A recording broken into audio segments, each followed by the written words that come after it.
Voyager sur le fleuve Amazone est une expérience unique. Il s'étend sur 6400 km et s'étale sur 10 km de large en saison sèche pour atteindre 48 km en saison des pluies. Le peuple vivant le long de ces berges est appelé les Rimberinos. Ils affrontent une nature brute et jouissent d'un environnement tout neuf.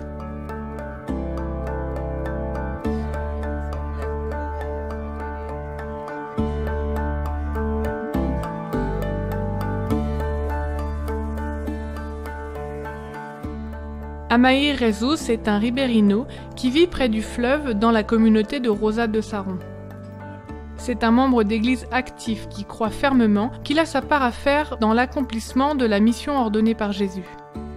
Il a accepté d'aller apporter l'espoir le long de l'immense Amazone. Quand il se prépare pour aller rendre visite à un village, il commence par vider son canoë de l'eau qu'il contient. Puis il pagaie jusqu'à sa destination, sur une rivière dangereuse, pleine de crocodiles, de serpents et de poissons, plus grands qu'un être humain. Amair ne veut pas perdre de temps, car s'il ne prend pas une part active dans le travail missionnaire, comment l'amour de Jésus atteindra-t-il le monde entier? Amair fait une pause pour demander à Dieu une bénédiction abondante sur ses efforts. Il peut délivrer la parole de vérité, mais seul le Saint-Esprit est capable d'ouvrir les cœurs à Dieu.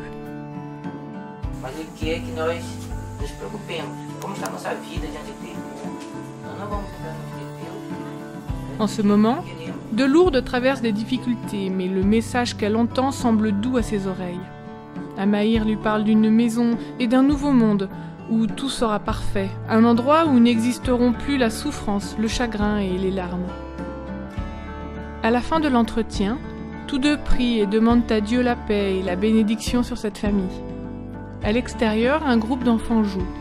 Amair s'arrête et leur parle du plan intéressant que Dieu prépare pour chacune de leurs vies. Les Riberinos apprécient la nourriture spirituelle et l'attention qu'ils reçoivent. Cette simple visite leur parle d'un sauveur attentif et bon.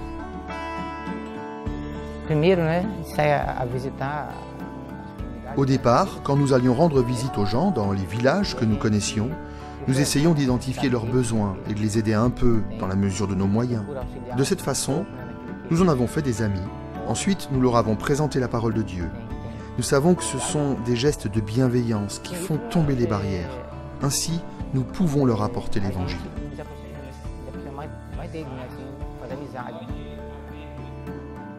La longueur et la largeur de cette région de l'Amazone sont un défi pour la mission d'Amair et des pasteurs qui travaillent le long du fleuve. Mais s'ils ne nourrissent pas les gens régulièrement et n'en font pas des disciples qui en amènent d'autres à Christ, la mission n'avancera pas. Aussi, les dirigeants locaux adventistes font-ils des plans pour construire une église flottante qui puisse naviguer vers les nombreux villages qui bordent l'Amazone. Cette idée a sa source dans la mobilité des bateaux missionnaires Luzero.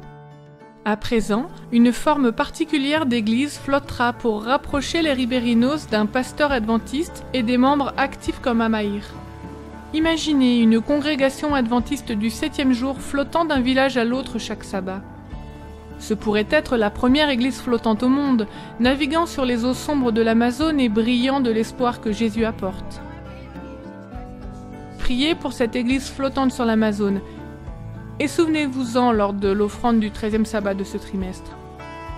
Une partie des fonds servira à la construire, tout comme la chapelle du collège adventiste de Manos, les centres d'influence à Samsun et Montevideo, et de nouvelles églises dans ces pays.